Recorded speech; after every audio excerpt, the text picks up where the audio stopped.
Episode 2 की शुरुआत में भास्कर अपने घर पर आता है और फ्रिज का लॉक खोलकर देखता है। वहाँ पर मिर्ची की डेड बॉडी होती है।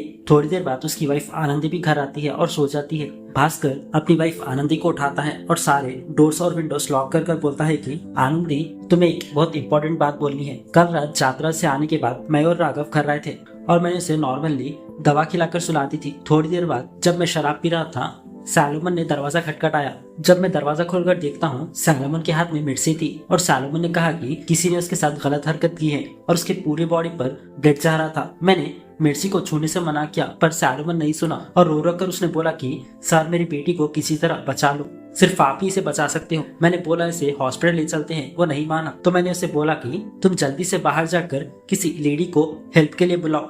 फिर वो बाहर किसी के हेल्प के लिए चले गया। मिर्ची को बहुत खून जा रहा था और वो अनकॉन्शियस थी। मैंने घबरा कर उसे बचाने की कोशिश की, लेकिन उसको पूरी तरीके से ब्लड निकलने लगा और उसके कान में से भी ब्लड जा रहा था। दूसरी तरफ सैलोमन अपनी बेटी को बचाने के लिए सबके लिए ढूंढने लगता है, लेकिन उसे कोई भी लेडी मदद के लिए नहीं मिलती। फिर सैलोमन वापस भास्कर के घर आ जाता है। भास्कर भी मिर्ची को बचाने के लिए बाहर जा रहा होता है, लेकिन तब तक मिर्ची मर जाती है और सैलोमन भी बहुत रोता है अपनी बेटी के लिए। फिर सैलोमन बाहर चले जाता है और थोड़ी देर बाद वो मरा पड़ा होता है। फिर भास्कर भी कोई देख लेगा तो प्रॉब्लम हो जाएगी, इसीलिए वो घर पर आकर पूरे दरवाजे लॉक कर देता है। भास्कर के पूरे हाथों पर ब्लड होता है, इसीलिए घबरा कर वो मिर्ची के बॉडी को फ्रिज में रख देता है। थोड़ी देर बाद कुमारी आंटी, जो कि उसकी नेबर है, वो सैलोमन के बारे में बताने उसके घर आती है। तो भास्कर अनजान बनने की एक्टिंग कर बाहर उसे देखने के लिए जाता है। अब स्टोरी प्रेजेंट में आती है। ये सब सुन के आनंदी रो रो कर बोलती है कि आपने ये सब क्यों किया। तो भास्कर बोलता है कि मैंने तो उसे बचाने की कोशिश की थी, लेकिन सैलोमन दुखी होकर बिल्डिंग से नीचे कूद कर मर गया था। अगर हम पुलिस को सच बताएंगे तो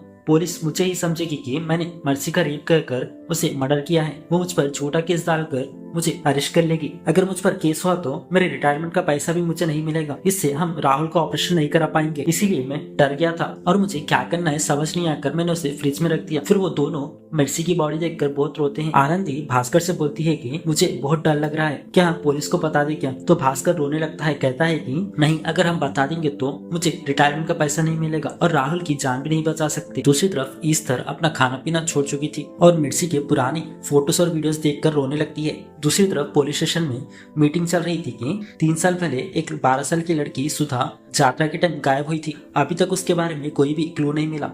फिर 1 साल बाद दूसरे गांव में यात्रा के वक्त ही 12 साल की लड़की भी गायब हुई थी और पुलिस सोचती है कि सब 12 साल की लड़कियां क्यों गायब हो रही है। अगर हम मिर्ची का केस जल्दी उसे ढूंढकर क्लोज नहीं करेंगे तो लोग पुराने केस ओपन करने के लिए बोलेंगे और हम पर ऊपर से प्रेशर आने लगेगा। अगर हम जल्दी मिर्ची का केस क्लोज कर देंगे तो हमें कोई भी प्रॉब्लम नहीं होगी, इसीलिए हमें जल्दी मिर्ची को ढूंढना होगा ताकि केस क्लोज कर सके। फिर पुलिस वेंकट के फोन का लोकेशन ट्रेस करते हैं। वेंकट कोई और नहीं बल्कि सैलोमन का भाई है। फिर वेंकट का लोकेशन एक जगह एक्ट दिखाता है। पुलिस जीप लेकर निकल पड़ती है वेंकट के लिए। वहाँ पर पहुंचते ही वो देखने लगते हैं कि वहाँ पर एक आग जल रही होती है और उस आग में एक अंदर छोटी सी लड़की का अंडरवेयर होता है और उस पे ब्लड के मार्क्स भी होते हैं। पुलिस वहाँ पर सारे सबूत कलेक्ट करने लगती है, लेकिन वेंकट वहाँ से भाग जाता है। फिर वो अंडरवेयर पुलिस ईस्टर को दिखाती है। ईस्टर वो देखकर जोर जोर से रोने लगती है, कहती है कि ये मेरे मिर्ची का ही है। पुलिस ईस्टर को तसल्ली देती है, कहती है कि उसे मत रोने के लिए, आपकी बेटी जरूर मिल जाएगी। दूसरी तरफ भास्कर के घर पर उसका पप्पी यानी जैकी जोर जोर से भौंकने लगता है। तो भास्कर बाहर निकल कर देखता है तो एक आदमी उसके घर के बाहर से भागते हुए जा रहा था। भास्कर सोचता है कि उसे हर हाल में पकड़ना है। भास्कर टॉर्च लेकर बाहर निकलता है, लेकिन तब तक पुलिस भी पहुंच जाती है और फाइनली उस आदमी को पकड़ लेती है। वो आदमी कोई और नहीं बल्कि वेंकट होता है, जो कि सैलोमन का भाई है। और यहाँ पर एपिसोड 2 खत्म हो जाता है। एपिसोड 3 की शुरुआत में भास्कर अपने पेंशन के पैसों के लिए अर्जेंटली एक काम है बोलकर अपनी वाइफ से बोलता है। आनंदी डर के मारे बोलती है कि मुझे प्लीज अकेला छोड़कर मत जाओ, मुझे बहुत डर लग रहा है। तो भास्कर बोलता है कि बस थोड़ी देर का काम है, तुम दरवाजा लॉक कर अंदर ही रहना, तुम्हें कुछ नहीं होगा बोलकर वहाँ से निकल जाता है। जाते ही आनंदी डर के मारे अपने सारे दरवाजे खोल देती है और फ्रिज को देखने लगती है। दूसरी तरफ भास्कर ऑफिसर को बोलता है कि उसे अर्जेंटली अपने रिटायरमेंट के पैसे चाहिए क्योंकि उसके पोते की हालत खराब है, इसीलिए वो ऑफिसर से रिक्वेस्ट करता है। दूसरी तरफ हमें आनंदी को दिखाया जाता है। आनंदी के घर पर चर्च के फादर आते हैं, साथ ही मिसिंग लड़की सुधा के मम्मी पापा भी आते हैं। बोलते हैं कि हमें भास्कर जी से कुछ बात करनी है। तो आनंदी बोलती है कि वो अभी घर नहीं है, थोड़ी देर बाद आएंगे। असल में वो मिसिंग लड़की के पेरेंट्स इसलिए आए थे क्योंकि भास्कर ने पुलिस को बोला था कि यात्रा के बाद उसने एक आदमी को देखा था जिसको वो नहीं पहचानता।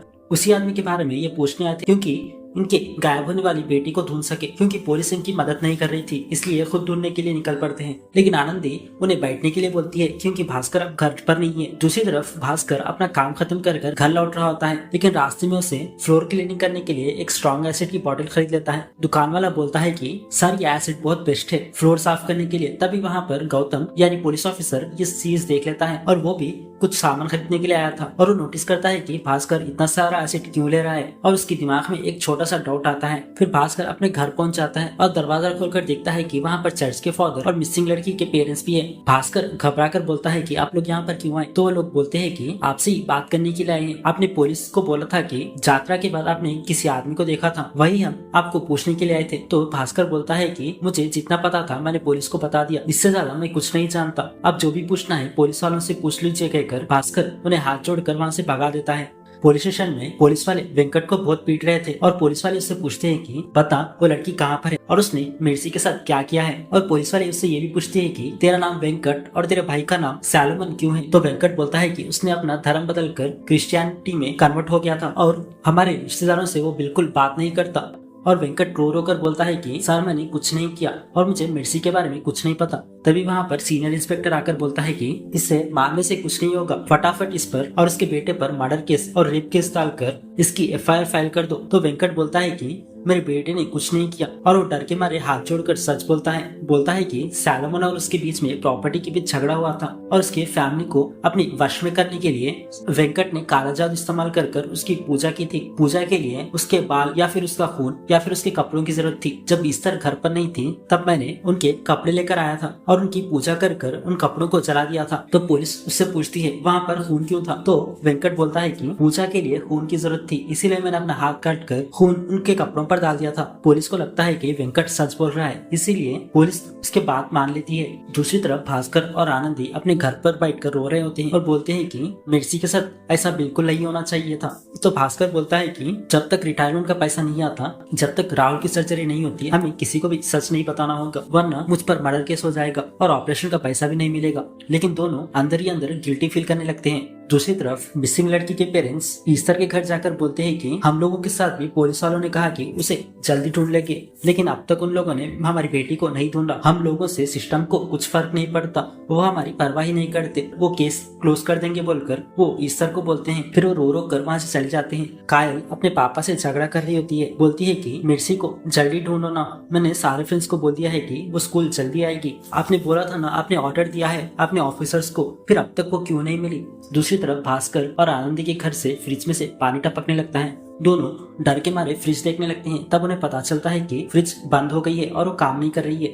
भास्कर जल्दी मैकेनिक को फोन करता है। मैकेनिक बोलता है कि सर 5 मिनट में मैं पहुंच रहा हूँ। फिर ये दोनों डर के मारे बॉडी कौन छुपाई सोचने लगते हैं। तभी मैकेनिक बाहर आ जाता है तो ये जल्दी दोनों ऊपर वाले शेल्फ में उसकी बॉडी छुपा देते हैं। वहाँ पर मैकेनिक फ्रिज चेक कर बोलता है कि इसकी कॉइल चेंज करनी पड़ेगी, चलिए इसका कॉइल खरीद कर लेके आते हैं। वहाँ पर वो भास्कर को अपने साथ ले जाता है। भास्कर बाहर जाते ही ईस्टर रोते हुए आनंद के पास आती है और कहती है कि मेरी बेटी अभी तक नहीं मिली, पता नहीं वो किस हालत में होगी, शायद वो मेरे लिए रो रही होगी। ईस्टर जब आनंद से बात कर रही होती है तब सज्जे के ऊपर से पानी टपक रहा होता है। ये पानी किसी और का नहीं बल्कि उसके बेटे मिर्सी का होता है। मिर्सी के पैर में से पानी टपक रहा होता है और वो पानी ईस्टर के ऊपर गिरने लगता है। आनंदी डर के मारे ईस्टर से कहती है कि उठो सोफे पर बैठते हैं, लेकिन ईस्टर वहीं बैठती है। तभी भास्कर आता है मैकेनिक के साथ और ईस्टर रोते हुए वहाँ से चली जाती है। मैकेनिक फ्रिज रिपेयर कर वापस अपनी जगह रखने वाला होता है। भास्कर उसे मैं रख दूंगा कहकर उसे वहाँ से भगा देता है। फिर भास्कर वापस मिर्सी की बॉडी फ्रिज में डाल देता है। कायल के हाथ में एक पेंसिल है और वो पेंसिल चबा रही होती है। तो वो उससे पूछता है ये किसकी पेंसिल है? तो कायल बोलती है कि ये मिर्सी की पेंसिल है, वो हमेशा पेंसिल चबाया करती थी और उसने मुझे ये पेंसिल दी थी। दूसरी तरफ पुलिस स्टेशन में रामालिंगम को इमरजेंसी में बी नेगेटिव का ब्लड चाहिए होता है। पुलिस ऑफिसर गौतम डोनर्स को फोन करता है, लेकिन लिस्ट में भास्कर का नाम भी होता है क्योंकि भास्कर ने पिछले बार किसी को ब्लड डोनेट किया था। ये देखकर गौतम हैरान होता है कि भास्कर की उम्र 60+ है, फिर भी उसने किसको ब्लड दिया होगा। तब नर्स बोलती है कि ये बिल्कुल फिट है, इन्होंने एक प्रेग्नेंट लेडी को इमरजेंसी के वक्त ब्लड दिया था। यहाँ हमें एपिसोड 1 का छोटा सा सीन दिखाया जाता है। जब राहुल की तबीयत खराब थी तब उन लोग के सामने से एक प्रेग्नेंट लेडी जा रही थी। तभी भास्कर ने उस प्रेग्नेंट लेडी को ब्लड डोनेट किया था और वो बिल्कुल फिट था। तभी गौतम के दिमाग में एक बात याद आती है। भास्कर ने पुलिस को खुद बताया था कि उसने उस रात शराब पी थी और शराब पीने के 24 घंटों में ब्लड डोनेट नहीं कर सकते, लेकिन भास्कर ने मर्डर के दिन ही शराब पी थी और दूसरे दिन उसने ब्लड डोनेट किया। ये बात गौतम को हजम नहीं होती और उसे लगता है कि भास्कर पक्का झूठ बोल रहा है। फिर गौतम भास्कर के घर चले जाता है। फिर अगले सीन में गौतम भास्कर के घर पहुंचता है और वो बोलता है कि मर्सी के बारे में कुछ बात करनी है। फिर अंदर जाने के बाद वो सीधा भास्कर से पूछता है, उस रात आपने शराब पी थी या नहीं? आपने